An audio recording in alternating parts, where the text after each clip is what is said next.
오늘은 종교개혁 507주년 기념주일입니다. 마틴 루터는 1517년 10월 31일 저 독일의 비텐베르크 성곽교회에 95개 조의 방방문을 붙임을 통해서 종교개혁에 불을 질렀습니다. 로마 가톨릭의 면죄부 판매, 로마 가톨릭의 여러 가지의 모순되고 비성경적인 교리를 지적하는 방방문은 2주 만에 온 유럽에 퍼져갈 수 있었던 것이죠. 그리고 그 이어서 존 칼빈은 이 종교개혁 사상을 체계화시켰습니다. 종교개혁은 교리적인 개혁이었어요. 구원론의 개혁이었습니다. 행위 구원을 가르치던 로마 가톨릭 교회에서 이신칭의의 복음, 믿음으로 말미암는 구원을 선포했던 것이 종교개혁의 이슈였습니다. 그리고 교회가 개혁되었죠. 당시에는 교회 안에 온갖 미신적인 것들, 온갖 비성경적인 것들이 가득 찼었는데 이런 종교개혁자들은 이런 미신적인 것들과 비성경적인 것들을 교회에서 제거해 나갔던 것입니다. 그래서 종교개혁은 오늘날에 우리가 지금 갖고 있는 이런 개혁신학을 우리에게 유산으로 물려주었습니다. 하지만 우리가 또 놓치지 말아야 될 중요한 종교개혁의 이슈가 있는데 종교개혁은 성도들의 일상도 개혁했다라는 것입니다. 특히 우리의 일을 개혁해 갔습니다. 무슨 말이냐 하면 중세 때의 신앙생활이라고 하는 것은 성당 안에서 이루어지는 것이라고 생각했습니다. 신앙생활은 성일에, 안식일에, 주일에 이루어지는 것이라고 생각했던 것이죠. 신앙생활은 성직과 성례, 거룩한 예식을 통해서 이루어지는 것이라고 생각했습니다. 신앙생활이라는 것은 성무, 교회에 주어진 성무를 통해서 행해지는 것이라고 중세까지는 생각을 했었다는 것이죠. 그래서 로마 가톨릭은 성속을 엄격하게 구분했습니다. 성스러운 것과 속된 것. 그래서 성직자, 성당, 성무 이런 표현을, 성일 이런 표현을 사용했던 것이죠. 그러나 종교개혁은 이 성속의 구분을 없앴습니다. 너희는 먹든지 마시든지 무엇을 하든지 하나님의 영광을 위하여 하라 라고 한 고린도전서 10장 31절 말씀을 근거로 해서 우리의 모든 삶의 영역에서 하나님께 영광을 돌려야 된다라고 하는 것을 회복시켰던 것이죠. 그래서 우리가 먹는 것, 우리가 마시는 것, 그 어떤 일이든지 하나님 앞에 예배하는 수단이 된다. 하나님께 쓰임받는 수단이 된다라고 하는 것을 가르쳤던 것이 종교개혁 사상이었습니다. 그래서 그 종교개혁 이후로 서구 사회는요, 아주 많은 부분에서 발전을 이루었습니다. 사실 1500년 이전까지는 여러분 문명적인 부분에서 동양이 훨씬 더 발전했었어요. 과학이라든지 어떤 사고방식이라든지 이런 것들이 훨씬 더 동양이 발전했었는데 종교개혁 이후로 서구 사회는 급격한 발전을 이룹니다. 왜냐하면 우리가 살아가는 모든 영역에서 특히 직업과 관련해서 일과 관련해서 이 일이 하나님의 일이다라고 생각하면서 사람들이 신성시하고 성실하게 이루어감을 통해서 사회는 급격하게 발전할 수 있게 되었고 동양과 서양은 역전할 수 있었다는 것이죠. 특히 칼빈은 일주일간 가장 많은 시간을 할애하는 일, 여러분 일주일간 여러분들은 가장 많은 시간을 어떻게 보냅니까? 일을 합니다. 자는 시간을 제외하면 여러분들은 가장 많은 시간에 일을 하고 있다고요. 그 일이 바로 개혁되어야 된다라고 가르쳤습니다. 기독교 강요에서 칼빈은 이렇게 말합니다. 잘 들어보십시오. 우리는 각자 자신에게 맡겨진 위치에서 자신의 일에 충실해야 하며 이것이 곧 하나님께서 주신 소명임을 인식해야 된다라고 말했습니다. 이것을 우리는 직업 소명론이라고 부르는 것이죠. 그래서 우리는 내가 하는 일, 여러분들이 다니는 그 직장, 그 일이 성직임을 기억하며 여러분들이 서 있는 그곳이 바로 거룩한 곳임을 기억하며 여러분들이 뭔가를 만들고 팔고 고치고 공급하는 그 모든 것이 성무임을 기억하며 우리는 일을 해야 된다라는 것이죠. 이것이 종교개혁 사상입니다. 그러나 여러분, 내일 아침 여러분들은 일을 하러 가셔야 됩니다. 기쁘십니까? 여러분, 일을 하시니 행복하십니까? 월요일 아침이 막 기대가 되십니까? 그렇지 않아요. 금방 우리 어린이들이 고개를 절레절레 지었어요. 학교 가야 되는 게 힘든 거죠. 여러분, 일은요 힘듭니다. 일은 괴롭습니다. 월요일 아침이 오지 않았으면 좋겠습니다. 그런데 그렇게 생각하는 이유 중에 많은 아주 결정적인 것이 뭐냐면 우리가 일에 대해서 성경적으로 사고하지 않기 때문입니다. 세속적인 방식으로 우리가 일을 대하고 일에 대해서 이해하니까 일이 괴로운 거예요. 고통스러운 거예요. 이 부분에서 우리가 이 종교개혁 기념주의를 맞이하면서 개혁해 갔으면 좋겠습니다. 오늘 종교개혁이 뭐냐? 일에 대한 개혁이다라는 것이죠. 이 개혁을 함께 이뤄보기를 원하는데요. 첫 번째, 일이 뭐냐? 일 자체가 하나님이 인간에 맡기신 존엄한 것입니다. 우리가 읽었던 창세기 1장 1절 2절은 하나님께서 세상을 창조하신 것을 선포하는 말씀이죠. 다르게 표현하면 하나님께서 일을 하셨다라는 것입니다. 여러분, 창조라고 하는 것은 그 자체가 일이죠. 하나님은 노동을 하셨어요. 하나님은 일을 하셨다라는 것입니다. 그 하나님이 이 세상을 창조하실 때 그 창조의 정점이 무엇입니까? 사람을 만드신 것입니다. 다른 피조물 가운데서도 사람을 만든 것이 창조의 정점입니다. 그런데 사람을 만드실 때요, 하나님은 인간에게 일을 주십니다. 여러분, 창세기 1장 27절 28절 함께 읽어보도록 하겠습니다. 제가 27절을 읽고 28절을 다 같이 한번 읽어볼게요. 하나님이 자기 형상 곧 하나님의 형상대로 사람을 창조하시되 남자와 여자를 창조하시고 시작. 하나님이 그들에게 복을 주시며 하나님이 그들에게 이르시되 생육하고 번성하여 땅에 충만하라. 땅을 정복하라. 바다의 물고기와 하늘의 새와 땅에 움직이는 모든 생물을 다스리라 하시니라. 아멘. 하나님은 인간에게 일을 주십니다. 짐승에게는요, 생육하고 번성하라 라고 하는 명령을 주셨어요. 짐승에게는. 물론 사람에게도 그것을 주셨습니다. 생육하고 번성하라. 그런데 사람에게만 주신 특별한 일이 있습니다. 뭐냐면 땅을 정복하라. 세상의 모든 생물을 다스리라 라고 하는 일을 인간에게 주셨다라는 겁니다. 특히 여기서 정복이라는 말이 참 중요한데요.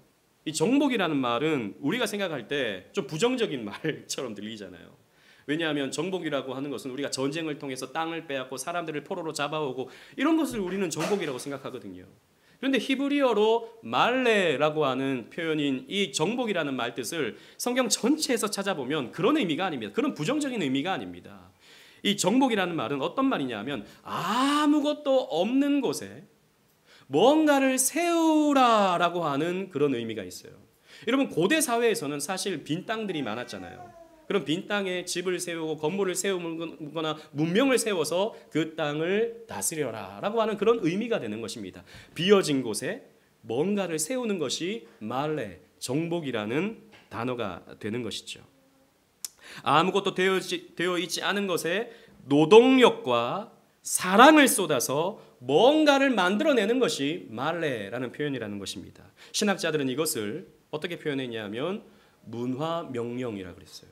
생육하고 번성하라, 땅에 충만하라, 땅을 정복하고 다스리라. 이것을 문화명령, 인간에게만 주신 문화명령이다 라고 이렇게 표현을 했습니다.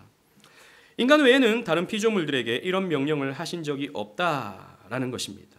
즉 하나님이 하신 것이 사실 혼돈과 공허의 상태에서 빛을 만드시고 마지막 날 여섯째 날까지 사람을 만드시는 그것까지, 그게 바로 하나님의 정복이었다. 하나님의 말레였다라는 것이죠. 근데 그 하나님의 일을 인간에게도 주셨다라는 것이죠. 여러분, 우리는 일을 하다 보면 때로는 하기 싫은 일도 해야 됩니다. 특히 직장 생활 하다 보면 정말 이건 정말 아닌데 라고 하는 일을 해야 하기도 합니다. 직장 상사가 까라면 어떻게 해야 됩니까? 까야 됩니다. 그러면요 원망이 막 생겨요. 직장 상사에 대한 원망, 그리고 내 형편에 대한 원망. 우리 집은 왜 이렇게 가난해서, 우리 집은 왜 이렇게 힘들어서 내가 이런 일까지 해야 되나 라고 하는 원망이 생길 때도 있습니다. 아니면 사회에 대한 원망이 생길 때도 있어요. 이 엉망진창인 이 세상 때문에 내가 이런 일을 해야 되네 라고 하는 원망이 생길 때도 있고요. 더 나아가서 우리는 하나님께 원망은 못하니까 좀 아담을 원망하죠. 이 아담 이거 타락해가지고 말이야, 이 아담이 죄를 지어가지고 땀을 흘려야 일하게 되는 그 타락으로 가지 않습니까? 그러니까 우리 아담을 원망한다고. 이 아담 말이야, 나를 고통스럽게 만들었어, 이렇게 원망을 하기도 합니다. 하지만 여러분, 사실 인간은 타락하기 전에도 노동하는 존재로, 일하는 존재로 만들어졌다는 것을 우리는 기억해야 됩니다. 이 부분에 대해서는 제가 여러 번 말씀드렸는데요. 우리 창세기 2장 15절 말씀 우리 다 같이 한번 읽어보도록 하겠습니다. 2장 15절입니다. 다 같이 한번 읽어볼게요. 시작. 여호와 하나님이 그 사람을 이끌어 에덴 동산에 두어 그것을 경작하며 지키게 하시고. 아멘. 여기 보면 아담에게 에덴 동산에서 일을 주셨다라고 하는 것을 발견할 수 있어요. 아담은 에덴 동산을 경작하는, 에덴 동산을 지키는 일을 하는 존재로서 지음을 받았다라는 것입니다. 그래서 여러분, 타락하기 전이었던 낙원이었던 에덴 동산에서도 일이 있었다는 것을 기억해야 됩니다. 자, 여기서 우리는 답을 얻을 수 있어요. 하나님이 왜 일을 주셨습니까? 하나님의 일을 사람이 대신함을 통해서 그 낙원의 기쁨을 누리라고 일을 주셨다라는 것입니다. 여러분, 하나님은 우리를 고통스럽게 만들기 위해서 일을 주신 게 아니에요. 일을 통해서 행복하라고 주셨다라는 것입니다. 우리는 일을 할 때 우리의 존엄을 발견합니다. 우리가 뭔가 일을 하고 생산적인 일을 하고 뭔가 결실을 맺잖아요. 그러면 내가 가치 있는 존재처럼 여겨진다는 것이죠. 여러분, 그런 경험들이 많을 것입니다. 여러분들이 뭔가 열심히 일을 했을 때 상사가 여러분들을 칭찬합니다. 자네 어떻게 이런 생각을 했지? 자네 때문에 우리 회사가 돌아가. 우리 회사에 영원토록 있어주게. 이런 말을 하면, 물론 이런 말을 여러분 안 들어보셔가지고 잘 공감이 안 되실 수도 있겠지만, 그런 말을 들으면 여러분 보람이 생긴다고, 기쁨이 생긴다고요. 또 여러분들이 예를 들어서 누군가를 가르칩니다. 가르치는 직업을 가진 분들이 우리 교회에 있죠.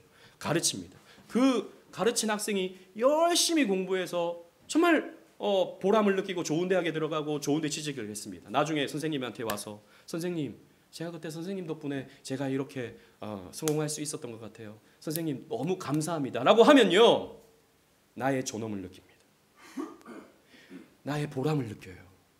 여러분, 하나님이 우리에게 일을 주신 것은 거기에 있습니다. 행복하라고요. 그래서 하나님이 우리에게 일을 주셨다. 하나님이 이 세상을 만드시고 하루하루 만드실 때마다 하나님이 마지막에 뭐라고 말씀하시죠? 보시기에 좋았더라. 여섯째 날에 인간을 만드시고 하나님이 뭐라고 말씀하십니까? 보시기에 심히 좋았더라 라고 말씀하시죠. It is good. 정말 좋아. 이건 아름다워. 이건 잘된 거야 라고 하나님이 기쁨을 누리셨듯이 그 기쁨을 우리에게도 주시기를 원하셨다는 것이죠. 그래서 여러분, 하나님이 주신 모든 일은 다 존엄합니다. 우리 이것을 기억해야 돼요. 여러분, 예수님도 일을 하셨습니다. 예수님이 이 땅에 오셔서 공생애를 하시기 전에 예수님은 어떤 일을 하셨죠? 목수의 일을 하셨습니다. 여러분, 이것이 뭘 의미하냐면 세상의 모든 일에는 귀천이 없다라고 하는 것을 우리에게 가르쳐줘요. 여러분, 예수님 당시에 이 목수의 일은 천한 일이었습니다. 사람들이 볼 때 천한 일이었습니다. 조금 이따가 나중에 좀 더 구체적으로 말씀드릴게요. 그런데 고대 근동 신화에서 물론 하나님이 온전한 인간이 되는 것은 기독교밖에 없지만 반인 반신이 되는 경우들은 꽤나 있습니다. 신화에 보면 그리스 신화도 마찬가지입니다. 근데 신이 반인반신이 되었을 때 혹은 뭐 인간처럼 보여지게 되었을 때 어떤 모습으로 오냐 하면 왕의 모습으로 옵니다. 일반적으로. 왕 아니면 철학자 아니면 정치가 이런 모습으로 신이 인간이 되어서 나타나거든요. 그런데 유일하게 하나님이신 예수님이 이 땅에 오셔서 목수가 되는 것은 기독교밖에 없습니다. 목수가 되셨다고요. 필립 젠스는 이렇게 말합니다. 이 사람은 고대 근동 전문가인데 하나님이 신이 세상에 들어온다면 그의 직업이 철학자 왕이라고 생각했다. 하지만 히브리 땅에 임한 하나님은 목수로 오셨다라고 이렇게 말합니다. 즉 그분이 하신 일이 신이 하신 일이기 때문에 그 일은 그 목수의 일은 존귀하고 존엄하다라고 하는 것을 가르쳐 주는 거예요. 여러분 우리는 이 부분에서 이 두 가지를 생각할 수 있어야 됩니다. 첫 번째는 뭐냐? 돈을 많이 버는 일과 돈을 적게 버는 일에 우리는 차이를 두지 말아야 됩니다. 여러분 돈을 많이 버는 일은 귀하고 돈을 적게 버는 일은 천하다라고 생각하는 것은 지극히도 세속적인 생각입니다. 지극히도 불신적인 생각입니다. 여러분 그렇지 않아요. 우리가 하는 모든 일은 돈을 많이 벌든 적게 벌든 그 일은 하나님이 주신 일입니다. 그러므로 그 일은 존귀하다라고 하는 생각을 여러분들이 가져야 돼요. 여러분들이 일을 당장 그만두고 싶은 이유는 이 일로 인해서 내가 돈을 적게 벌기 때문이라고 생각하는 거예요. 돈을 적게 벌므로써 내가 가치가 적은 인간처럼 여겨진다는 것이죠. 여러분 그렇잖아요. 이 자본주의 사회에서는 돈을 적게 벌면 가치가 덜한 인간처럼 여겨진다는 겁니다. 내 가치는 이 정도가 돼. 그래서 나에게는 이 정도의 연봉이 주어져야 돼. 라고 생각하면서 우리는요. 계속해서 내 가치를 돈에 두게 됩니다. 그러면 일을 하기가 싫어져요. 열심히 해봤자 몇 푼도 못 버는 거 이거 내가 굳이 왜 해야 돼? 이렇게 생각한다는 것이죠. 아닙니다. 일 자체가 존엄합니다. 그리고 두 번째로 우리는 유교 사회의 어떤 영향을 많이 받잖아요. 어제도 우리 남전도의 저 모임에서 율곡공원을 어제 갔었거든요. 율곡수목원을 갔거든요. 이 율곡이가 뭐 하는 사람이었지? 저 잘 기억이 안 나더라고요. 보니까 대표적인 성리학자였어요. 아 그렇구나. 근데 보니까 어제 얘기하면서 그런 얘기를 했어요. 우리나라 돈에는 다 성리학자들이 들어가 있네. 그런 얘기를 좀 나눴었거든요. 우리는 유교적인 어떤 영향을 많이 받죠. 그래서 우리는 장사하는 것과 혹은 사무적인 일을 하는 것을 구별합니다.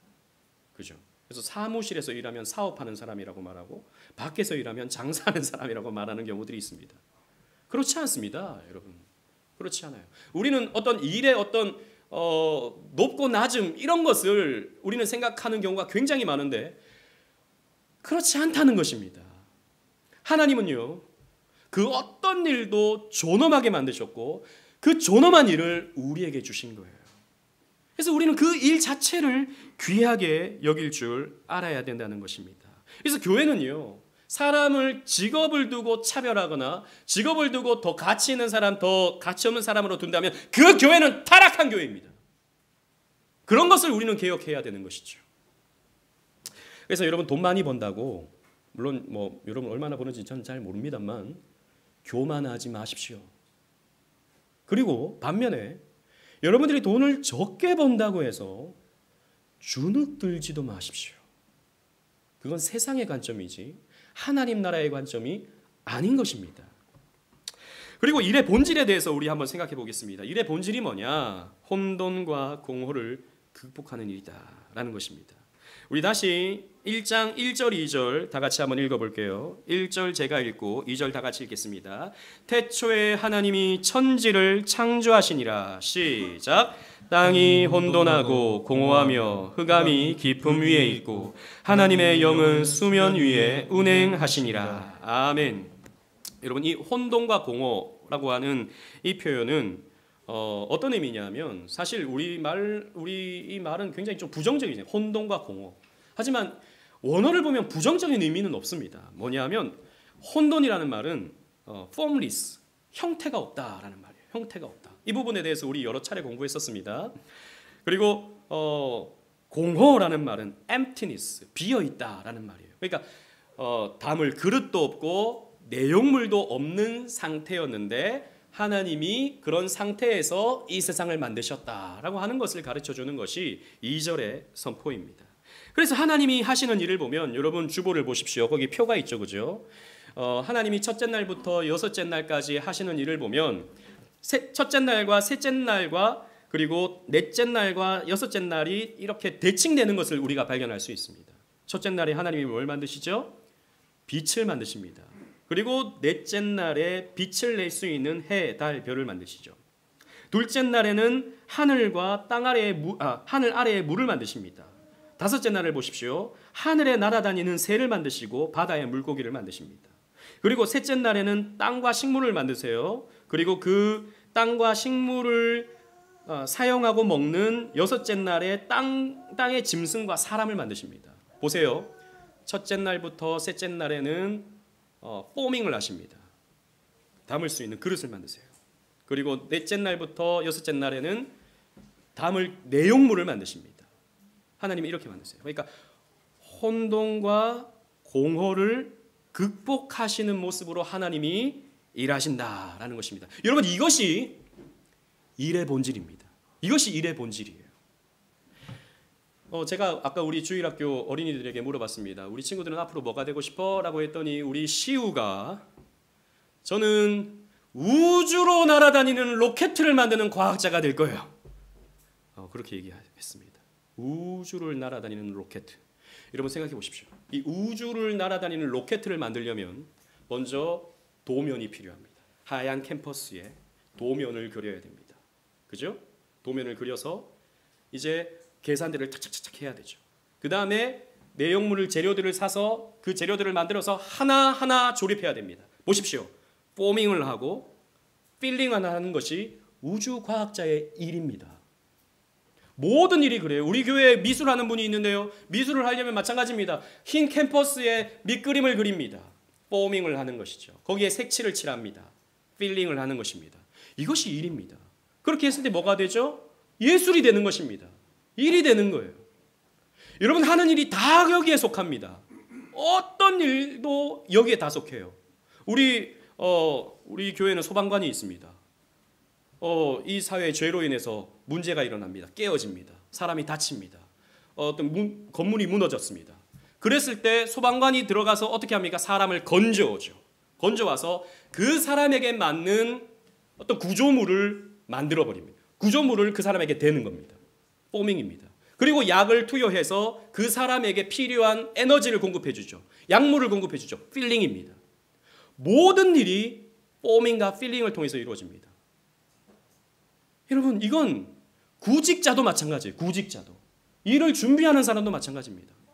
지금 형태가 없는 나의 일을 준비하기 위해서 뭔가를 우리는 자격증을 따고 이력서에 하나 더 쓸 수 있는 뭔가를 만들어내고 일할 수 있는 뭔가를 준비하는 포밍과 필링을 이루어가는 거예요. 모든 것이 포밍과 필링입니다. 일의 본질이에요. 하나님의 일을 우리는 담게 하는 것입니다. 아담이 제가 앞에서 2장에서 아담이 맡았던 일이 경작하고 지키는 일이라 그랬잖아요. 이 원어를 보면 사실 혼돈과 공허에 대칭되는 단어입니다. 경작이라는 것은 밭을 만들어내고 그리고 지키는 것. 이걸 밭을 관리하는 것. 내용물을 만들어내는 것이죠. 아담이 맡았던 일도 경작하고 지키는 것도 혼돈과 공허를 극복하는 일이었습니다. 여러분, 그러기에 우리는 일을 하는 존재로 지음을 받았어요. 이게 뭡니까? 인간의 기본적인 욕구입니다. 인간의 기본적인 욕구. 우리는 식욕이 있고 성욕이 있고 수면욕이 있어요. 마찬가지로 우리는요, 일하고 싶은 욕구가 주어집니다. 그래서 일을 해서 우리는 어떤 말을 듣기를 원하냐면 보기에 좋습니다 라고 하는 말을 듣기를 원하는 거죠. 하나님이 그러했던 것처럼 여러분들이 뭔가 일을 해서 여러분들이 어떤 서비스를 누군가에게 제공했을 때 보기에 좋습니다 라고 할 때 여러분들은 앞에서 말씀드린 것처럼 존엄해진다고요. 거기에 기쁨을 누릴 수 있다는 것입니다. 이것이 일의 본질인 것입니다. 자, 그렇다면 이 내용을 정리해 봅시다. 그러면 우리 개혁주의자들이 어떻게 일을 해야 됩니까? 세 가지를 우리가 나누고 정리해 보겠습니다. 첫 번째는 성령님을 의지해서 일해야 된다는 것입니다. 우리 1장 2절 말씀 다 같이 한번 읽어보도록 하겠습니다. 1장 2절 말씀, 아까 읽었던 말씀이긴 하지만 다 같이 읽을게요. 시작. 땅이 혼돈하고 공허하며 흑암이 깊음 위에 있고 하나님의 영은 수면 위에 운행하시니라. 아멘. 여러분, 여기 중요한 거, 하나님이 이 세상을 만드실 때 어떻게 하시는가? 성령의 역사를 통해서 만드셨다, 일하셨다라는 겁니다. 여기 보면 성부와 성자와 성령이 함께 일하시는 것을 발견할 수 있어요. 성부께서 만드십니다. 근데 성령께서 수면 위에 운행하십니다. 그리고 하나님은 말씀으로 이 세상을 만드시죠. 여러분, 말씀이 무엇입니까? 예수 그리스도를 표현하는 말입니다. 성부와 성자와 성령이 나타나고 있는 것이죠. 자, 하나님은 성령의 지혜와 성령의 능력으로 이 세상을 만드셨다라고 하는 것을 성경이 우리에게 가르쳐 준다는 것이죠. 우리는요, 성령의 역사 그러면 성경 읽기, 기도하기, 전도하기, 이런 것에 성령의 역사가 일어난다고 생각합니다. 물론 맞습니다. 그러나 여러분, 성경을 보세요. 여러분, 주보를 보시면 출애굽기 35장 30절 31절 성령 충만이라는 단어가 처음 등장하는 구절이 여기에 있습니다. 제가 30절을 읽고 31절 다 같이 읽겠습니다. 모세가 이스라엘 자손에게 이르되 볼지어다 여호와께서 유다 지파의 훌의 자손이요 우리의 아들인 부살레를 지명하여 부르시고 시작. 하나님의 영을 그에게 충만하게 하여 지혜와 총명과 지식으로 여러 가지 일을 하게 하시되. 아멘. 여러분, 빅터 해밀턴이라는 구약학자가 있는데요. 그 사람은 성령 충만이라는 단어가 여기에서 처음 등장한다는 것을 보고 이렇게 말합니다. 잘 들어보십시오. 성경에서 최초로 등장하는 성령 충만한 사람은 건축자 부살렐이다. 손으로 하는 일은 머리로 하는 일만큼 거룩하다라고 말했습니다. 여러분, 이 말이 무슨 말인지 아시겠습니까? 여러분, 성령 충만이 아담에게 처음 적용된 게 아닙니다. 성령 충만이 아브라함에게 처음 적용된 것도 아닙니다. 성령 충만이 모세에게 처음 적용된 것이 아니에요. 성막을 만드는 기술자, 손으로 뭔가를 만들어내는 세공사, 금속 세공사인 부살렐에게 성령 충만이 부어지더라라는 것입니다. 여러분, 여기에는 또 물건을 파는 분들이 있습니다. 우리 백화점에서든 아니면 가게에서든 물건을 파는 분들이 있습니다. 여러분, 우리는 어떻게 물건을 팔아야 됩니까? 성령께서 주시는 지혜와 성령께서 주시는 능력 가운데 물건을 팔아야 되는 거예요. 아무도 아멘을 안 하시는데. 왜냐하면 우리가 팔 때에도 하나님의 도우심이 필요하거든요. 우리가 일을 할 때 이런 성령의 도우심이 필요하지 않다라고 생각하니까 우리는 인간의 방법으로 일하는 것입니다. 그러니까 쉽게 지치고 하기가 싫어지는 거예요. 그래서 제가 우리 아이들한테 이런 얘기를 했습니다. 우리 친구들은 일이 공부잖아요. 우리 아이들. 그래서 공부하기가 좋아요. 그러니까 그 누구도 좋다고 얘기하지 않더라고요. 다 힘들대요. 그런데 우리 아이들이 공부할 때 기도하고 공부해야 된다는 것을 가르쳐야 됩니다. 우리 어린이들 기도하고 공부해야 됩니다. 알겠나요? 아멘? 왜? 성령께서 우리에게 지혜를 주신다고 성경이 가르쳐주고 있거든요. 후히 주시고 꾸짖지 아니하시는 성령께서 우리에게 지혜를 주신다고요. 우리 하는 모든 일이 마찬가지입니다. 그리고 두 번째로 우리는 이 창세기에서 볼 때 우리가 일을 할 때 제한사항이 있다는 것을 기억해야 됩니다. 무슨 말이냐? 우리는 모든 것을 다 할 수 있는 게 아니에요. 창세기 2장 15절로 17절 말씀 함께 보시겠습니다.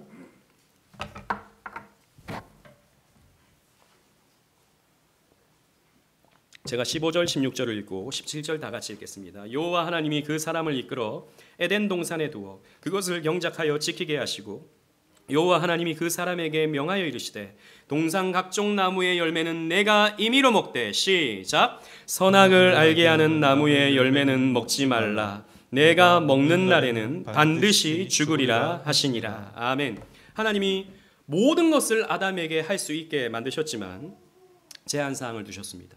선악과를 먹지 못하게 하셨습니다.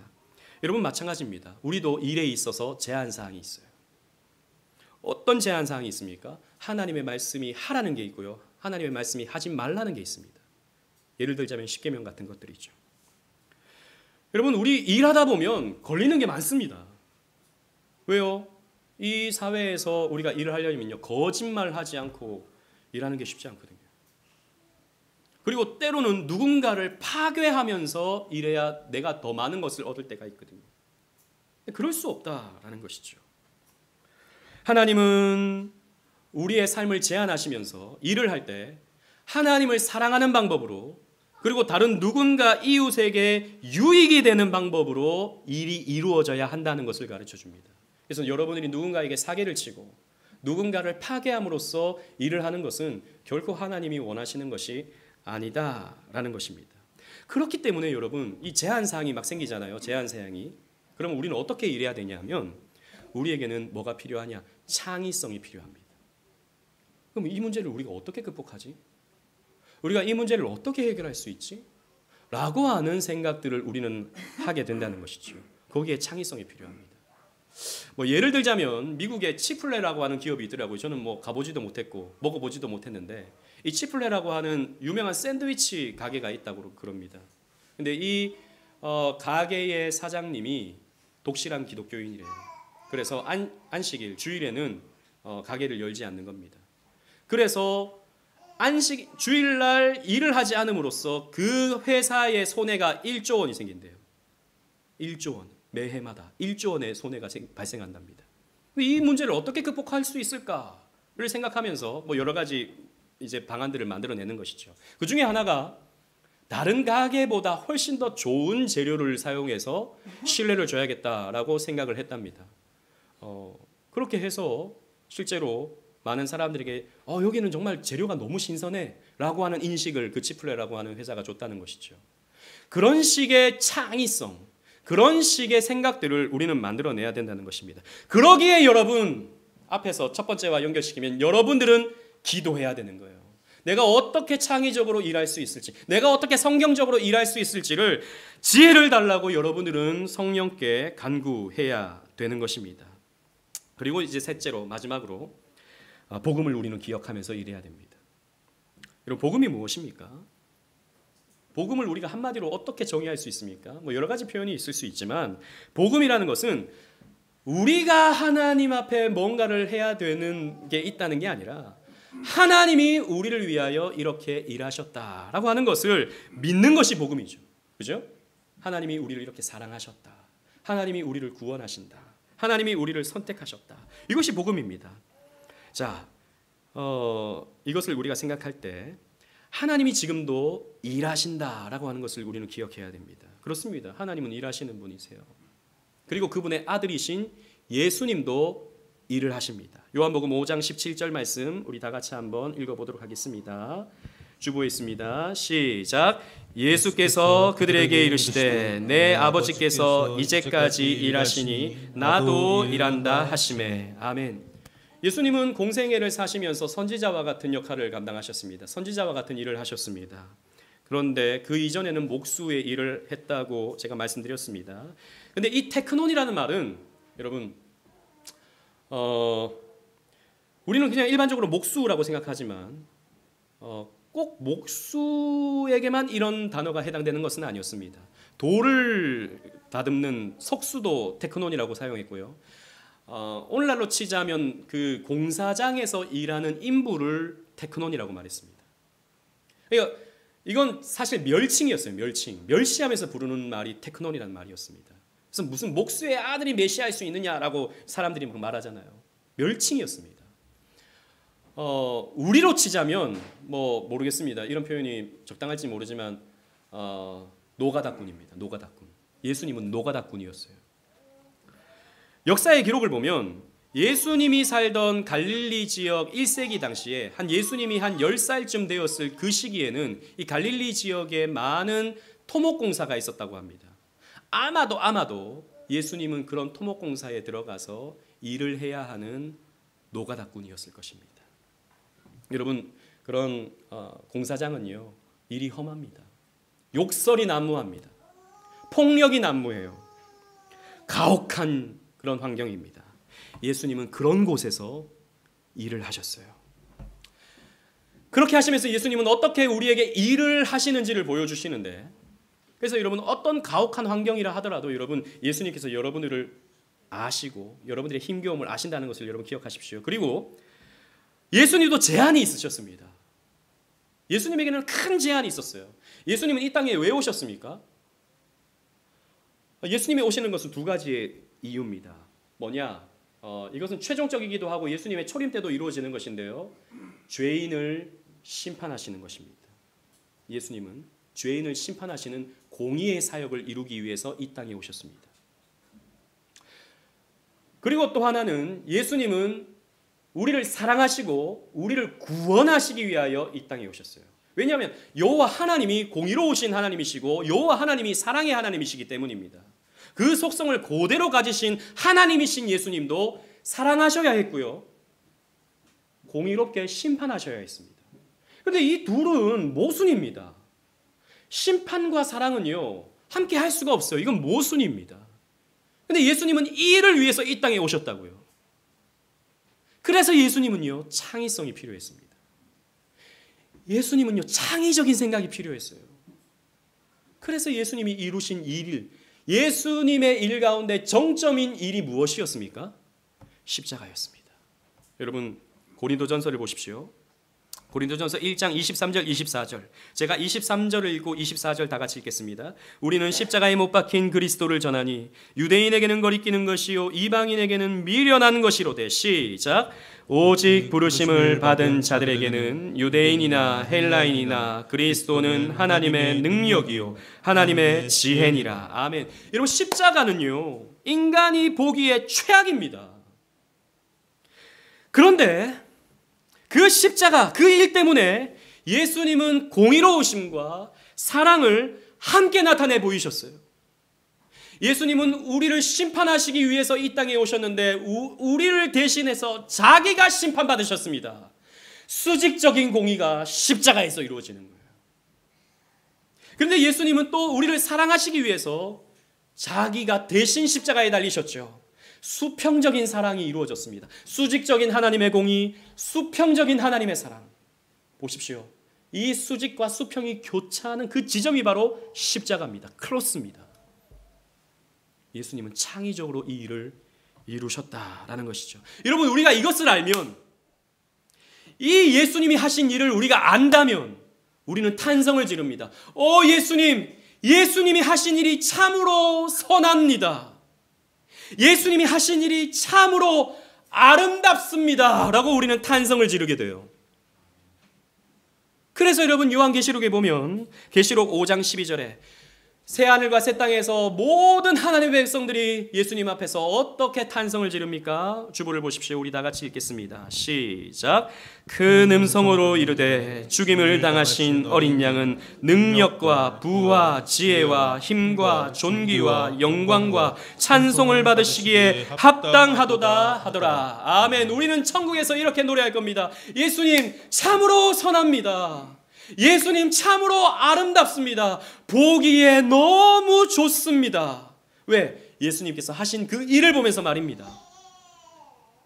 그리고 그 예수님은 이 땅에서 열심히 하나님 일을 하다가, 열심히 이 땅에서 다른 누군가를 위해 일하다가 온 우리를 향해서, 누구야? 보기에 참으로 좋구나. 참 수고했다. 내가 보기에 참 선하구나 라고 우리를 칭찬해 주실 것입니다. 말씀을 맺겠습니다. 여러분, 내일 아침에 일하러 가십니다. 우리는 일을 싫어합니다. 그러나 여러분, 그 일을 바라보는 시각을 개혁하십시오. 불신자의 눈으로, 세상 사람들과 똑같은 잣대로 여러분들의 일을 쳐다보지 마시기 바랍니다. 성경의 눈으로, 하나님의 관점에서 여러분들의 일주일에 가장 많이 보내는 그 시간을 바라보시길 바랍니다. 우리의 직장 생활은, 우리의 노동은, 우리의 일은 개혁될 필요가 있습니다. 그곳이 하나님의 복음, 십자가의 복음으로 성령의 지혜로 새로워질 필요가 있는 것입니다. 여러분, 세상의 관점에서 우리가 일을 하잖아요. 그러면 우리는 늘 불안합니다. 왜요? 나보다 돈을 버는 사람이 늘 많으니까. 늘 비참합니다.